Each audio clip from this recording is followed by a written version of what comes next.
Créé en 1947 par Karl Bank, un ancien plombier reconverti dans la BD, Picsou est de loin le plus pingre, le plus grincheux, le plus rancunier, le plus têtu, le plus intelligent, le plus rotor et le plus accro au dollar de tous les canards.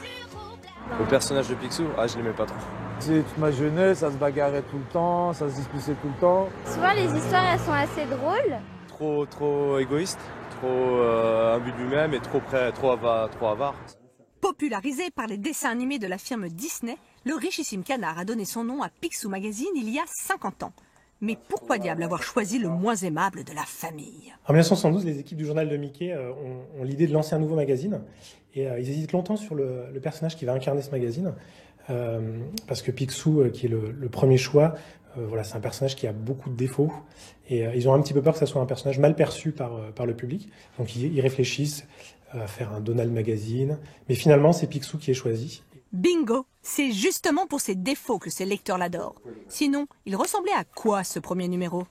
Il est un petit peu abîmé. Mais on voit surtout à l'époque que c'était un magazine principalement en noir et blanc. Tiré à 350 000 exemplaires, Picsou Magazine conquiert son public à la vitesse de l'éclair. Le secret de sa longévité, un sale caractère qui le rend très attachant et des groupies qui entretiennent sa nostalgie. Et j'aimais vraiment les gros pavés, les maxi géants Picsou, j'adorais ça. Les pages aussi en noir et blanc couleur, on passait notre temps à colorier, essayer de recolorier, ça gâchait les albums. Que ce soit en BD, après il y avait des jeux, c'était assez riche quand même. Que les fans de Picsou se réjouissent. Pour ses 50 ans, un numéro exceptionnel et peut-être le début de la fortune. Puis cet été, ça va être le retour d'un objet très précieux pour les lecteurs, c'est le sous-fétiche. Et on lance très prochainement aussi un concours de scénarios pour tous ceux qui veulent devenir le prochain grand scénariste des aventures de Picsou.